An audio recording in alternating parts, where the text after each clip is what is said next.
Hi everyone. आज का हमारा टॉपिक रहेगा ड्रग कैलकुलेशन का पार्ट बी। कल हमने पार्ट वन को कवर किया था, तो इसके अंदर हम डायरेक्ट इन्फ्यूज़न रेट के फॉर्मूला और उससे जो रिलेटेड एग्जांपल्स देखेंगे, कैलकुलेशंस देखेंगे कैसे करनी है, कैसे उसको सॉल्व करना है।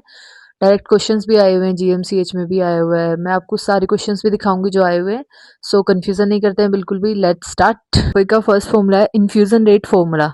आपको डायरेक्ट ये फॉर्मूला लर्न करना है। इसका क्या होता है, डिजायर्ड डोज, मतलब जितनी डोज डॉक्टर ने हमें बोला है कि पेशेंट को इतनी देनी है, और अवेलेबल डोज, जिस डोज में वो डोज अवेलेबल है। मान लो कि 10 mg का कैप्सूल है, डॉक्टर ने बोला 2 mg देना है, तो वो डिजायर्ड डोज जो डॉक्टर ने बोला है कितनी देनी है और अवेलेबल जितने में वो डोज हमें मिल रही है हॉस्पिटल में, ठीक है। और वॉल्यूम या क्वांटिटी जितने में मिक्स करके देनी है या साथ में सिंपल देनी है, वो मैं आपको क्वेश्चन के अकॉर्डिंग समझाऊंगी, ठीक है। तो पहला क्वेश्चन देखते हैं।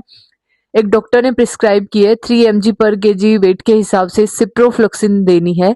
Weight of patient is 60 kg। Medicine available form में है 400 mg इन 300 ml, मतलब 400 mg 300 ml के अंदर अवेलेबल है, और पेशेंट को 3 mg पर केजी के हिसाब से देनी है, और पेशेंट का वेट भी दे दिया है। तो इन्फ्यूजन डोज बता लो या इन्फ्यूजन रेट पूछ लो, तो वो ये पूछ रहा है हमसे। तो डिजायर्ड डोज कितनी है, 3 mg पर केजी बॉडी वेट, ठीक है। तो 1 kg में 3 mg देनी है, तो वेट कितना है टोटल पेशेंट का, 60। तो इसको 3 से 60 से मल्टीप्लाई कर देंगे, ये हमारी डिजायर्ड डोज। अवेलेबल डोज कितनी है, ऑलरेडी उसने बता दिया कि 400 mg में अवेलेबल है। ये जो mg है ना, इसका ध्यान रखना है, दोनों सेम होने चाहिए। अगर ग्राम में होता है एक, तो हम इसको कन्वर्ट कर लेते, ठीक है, mg में। अवेलेबल डोज कितनी है, 400 mg, और वॉल्यूम कितने में देनी है, 300 ml। तो डायरेक्ट फॉर्मूले में पुट करेंगे तो हमारा आंसर आ जाएगा ये। तो ये क्वेश्चन है। एक ये वाला क्वेश्चन है, ये वाला क्वेश्चन इंपॉर्टेंट है क्योंकि सेम यही डिट्टो क्वेश्चन किस में आया था, जीएमसीएच में आया था अभी 2025 के एग्जाम में। एक पेशेंट है जिसका वेट 60 kg है, आईसीयू में एडमिट है, उसको इंजेक्शन मिथाइल प्रेडनिसोलोन देना है 5.4 mg पर केजी पर आवर के हिसाब से देना है, ठीक है। 5.4 mg पर केजी के हिसाब से, वेट कितना है 60, ये 1 kg का है, तो इसको 60 से मल्टीप्लाई कर लेंगे, तो ये क्या है हमारी डिजायर्ड डोज हो जाएगी बॉडी वेट के हिसाब से। और अवेलेबल कितने फॉर्म में, 2 ग्राम की फॉर्म में। तो मैंने कहा था ना सेम रखना है, mg में है तो इसको भी mg में कन्वर्ट कर लेंगे, 1000 से मल्टीप्लाई कर लेंगे। कितनी वॉल्यूम में, 50 ml के अंदर, ns के अंदर। तो रेट ऑफ इन्फ्यूजन पूछ रखा था डायरेक्ट, तो डायरेक्ट फॉर्मूले में पुट करना था desired dose upon available dose into volume. Desired dose हम 5.4 को 60 से मल्टीप्लाई कर लेंगे, तो 60 kg के पर्सन की आ जाएगी। अवेलेबल डोज 2 ग्राम था, इसको mg में कर लेंगे, 2000 mg आ जाएगी, और वॉल्यूम हमें गिवन थी। आंसर डायरेक्ट था क्वेश्चन का 8.1 ml पर आवर, ठीक है। तो नेक्स्ट क्वेश्चन हमारा आएगा ये, physician prescribe to administer tablet digoxin 0.125 mg OD orally. एक फिजिशियन ने बोला कि एक पेशेंट को इतने mg, मतलब ये हमारी डिजायर्ड डोज है, हमें इतने mg की टैबलेट चाहिए। टैबलेट डिजॉक्सिन अवेलेबल किस फॉर्म में है, 0.25 mg। तो नर्स को क्या निकालना था कि कितनी टैबलेट्स देगा। क्वेश्चन ऐसे भी आ सकता है। अब इसमें वॉल्यूम की तो जरूरत है नहीं, टैबलेट ही निकालनी है। तो डिजायर्ड डोज कितनी है, इतनी है। अवेलेबल डोज कितनी है, 0.25 mg है।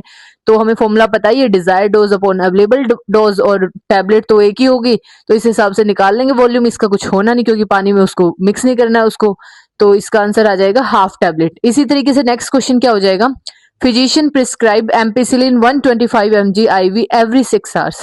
6 आवर्स में देने को बोला है कि ये क्या होगी हमारी डिजायर्ड डोज, इतनी देनी है हमें, ठीक है। मेडिसिन के ऊपर लेवल था कि 1 ग्राम है, और इसको 7.4 ml में एनएस के अंदर इसको क्या करना है, बैक्टीरियोस्टेटिक वाटर के अंदर मिक्स करना है। दवाई बनाने के लिए जो 1 ग्राम में अवेलेबल डोज थी उसको 7.4 ml के साथ मिक्स करना था, और देनी कितनी थी, 125 mg। अब ये ग्राम में है, ये mg में है, तो दोनों को सेम करेंगे। तो इसने पूछा कि nurse prepare to draw how many, कितनी ml निकालेगी एक डोज बनाने के लिए।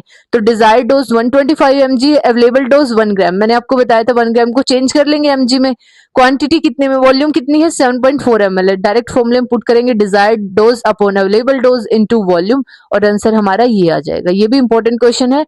फिर उसके बाद एक और देखते हैं, इसके अंदर क्या है, सिफेलिस एक्सिन क्या है, 0.5 ग्राम हैज बीन ऑर्डर्ड। डॉक्टर ने प्रिस्क्राइब कितने की है, 0.5, और ड्रग किस फॉर्म में आ रही है, 250 mg के कैप्सूल में। ये ग्राम में बोला है डॉक्टर ने, और R250 mg के कैप्सूल। तो नर्स को बताना है कि कितने कैप्सूल देगी। तो डिजायर्ड डोज इतनी है, ग्राम से किसको कर लेंगे, mg में चेंज कर लेंगे 1000 से मल्टीप्लाई करके। अवेलेबल डोज कितनी है, 250, तो same formula desired dose upon available dose. तो कितने कैप्सूल्स आ गए, 2 कैप्सूल्स देगी नर्स उसको, ठीक है। फिर एक और क्वेश्चन देखते हैं, ये थोड़ा सा ट्रिकी है, ट्रिकी भी नहीं है बट थोड़ा सा डिफरेंट है। पेनिसिलिन V250 mg प्रिस्क्राइब की है डॉक्टर ने एवरी 8 आवरली एक चाइल्ड के लिए विद रेस्पिरेटरी इन्फेक्शन चाइल्ड का वेट दे दिया 45 LB। कल ही मैंने आपको बताया था कि ये कुछ मेजरमेंट्स होती है, उनका ध्यान रखना होता है, क्योंकि कई बार क्वेश्चंस में डायरेक्ट वैल्यू ना देके मेजरमेंट्स के अकॉर्डिंग दे देता है, फिर उसको कन्वर्ट करना पड़ता है हमें। सेफ पीडियाट्रिक डोज थी 25 to 50 mg पर केजी पर डे। तो उसने हमसे क्वेश्चन में ये नहीं पूछा कि इतना निकालो ये निकालो, पहले ही बता दी कि भाई नर्स क्या दे रही है, हर 8 घंटे में 250 mg दे रही है बच्चे को, बच्चे का इतना वेट है और सेफ डोज है, एक दिन में आप 25 से 50 mg पर केजी ही दे सकते हो। तो इसने पूछा कि इसके अकॉर्डिंग बताओ निकाल के क्या डोज हाई तो नहीं है, लो तो नहीं है, या सेफ रेंज में है। तो डिजायर्ड डोज हमने देख ली 250 mg एवरी 8 आवर, एक दिन में 24 घंटे होते हैं, ये 8 घंटे की है, तो 3 बार और देगी, दिन में 3 बार ही देगी ना अगर एवरी 8 आवर्स में 250 mg दे रही है, क्योंकि पूरे दिन की बताई ना इसमें, तो हम भी पूरे दिन की निकाल लेते हैं। तो मतलब डिजायर्ड डोज एक दिन में 750 mg पर डे है। वेट कितना था 45 LB, 1 kg में कल ही मैंने आपको बताया था 2.2 LB होते हैं, तो इसको कन्वर्ट करेंगे तो 20.4 kg आ जाएगा। सेफ डोज कितनी बोला इसने, 25 से 50 mg पर केजी। अब बच्चे का वेट कितना है 20.4 है, तो सेफ डोज भी इसी के हिसाब से निकलेगी ना, ये तो 1 kg की थी, तो वेट से कहा तो सेफ डोज निकली 511 mg से 1022 mg। और हमारी डिजायर्ड डोज हम कितनी दे रहे हैं दिन में 750, तो ये इसके बीच में ही लाई करती है ना, इसका मतलब डोज कैसी है, सेफ रेंज के अंदर है। इस टाइप का भी क्वेश्चन आ सकता है। आई एम श्योर आपको समझ आया होगा, और इसके बाद आपके इनसे तो क्वेश्चन गलत नहीं होंगे, और इन्हीं दो टॉपिक से ज्यादा क्वेश्चन पूछे जाते हैं नर्सिंग में डोज कैलकुलेशन के। Okay, thank you so much.